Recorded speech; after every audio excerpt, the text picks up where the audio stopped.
দেশের ঘরে ঘরে আজ কেবলই কান্না আর হাহাকার। একের পর এক নিষ্পাপ কন্যা শিশু ধর্ষণ ও নৃশংস হত্যাকাণ্ডের শিকার হচ্ছে। সাধারণ মানুষের মনে বাড়ছে চরম উদ্বেগ আর ক্ষোভ। অপরাধীদের কি আদৌ কোনো শাস্তি হচ্ছে, নাকি আইনের ফাঁক করে পার পেয়ে যাচ্ছে খুনিরা?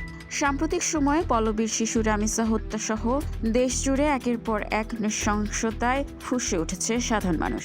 এই পরিস্থিতিতে শিশু ধর্ষণ মামলার আপিল দ্রুত নিষ্পত্তির জন্য বিশেষ বেঞ্চ গঠনের পরামর্শ দিয়েছেন সাবেক আইন উপদেষ্টা অধ্যাপক আসিফ নজরুল। তিনি স্পষ্ট ভাষায় বলেছেন, শুধু নিম্ন আদালতে দ্রুত রায় দিলেই হবে না, উচ্চ আদালতেও দ্রুত শুনানি ও নিষ্পত্তি করতে হবে।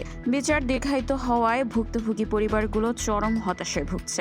উদাহরণ হিসেবে বলা যায় মাগুরায় আলোচিত শিশু আসিয়া ধর্ষণ ও হত্যা মামলার কথা। বিচারিক আদালতে মাত্র 6 কার্যদিবসে মামলার বিচার শেষ হয়েছিল।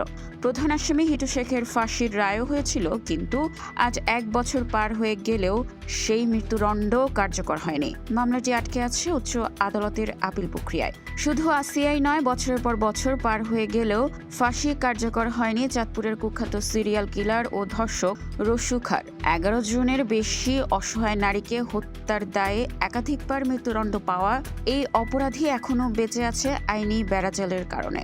2024 সালের জুলাইয়ের হাইকোর্ট তার সাজা বহাল রাখলেও আপিল বিভাগের চূড়ান্ত শুনানি, রিভিউ আবেদন আর রাষ্ট্রপতির প্রাণ ভিক্ষার মতো দীর্ঘ প্রশাসনিক ধাপের কারণে থমকে আছে ফাঁসি। 1.5 মাস আগে ব্রাহ্মণবাড়িয়ায় নির্মমভাবে হত্যার শিকার হয় 6 বছরের শিশু নিশাত। অনৈতিক কাজে বাধা দেওয়ায় তাকে হাত পা ভেঙে শ্বাসরোধ করে হত্যা করা হয়েছিল।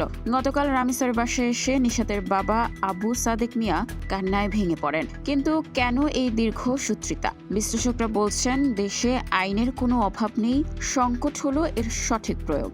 তদন্তকারী কর্মকর্তাদের অদক্ষতা, ত্রুটিপূর্ণ প্রতিবেদন এবং দুর্নীতির কারণে অনেক সময় অপরাধীরা পার পেয়ে যায়। পাশাপাশি বিচারকের তুলনায় মামলার সংখ্যা অতিরিক্ত হওয়ায় তৈরি হচ্ছে এই পাহাড় সমজট। মানুষ আর অপেক্ষা করতে পারছে না। প্রধান বিচারপতি চাইলে হাইকোর্টে 1 বা 2টি নির্দিষ্ট বেঞ্চকে শুধু শিশু ধর্ষণ ও হত্যা মামলার আপিল শুনানির দায়িত্ব দিতে পারেন। দেশের মানুষের মনে স্বস্তি ফেরাতে এবং অপরাধীদের মনে ভয় ধরাতে এই মুহূর্তে জরুরি পদক্ষেপ নেওয়া প্রয়োজন। আমরা আর কোনো নিঃস্বাদ আসিয়া বা রামিসাকে হারাতে চাই না। নিউজ ডেস্ক, খোলা কাগজ, ঢাকা।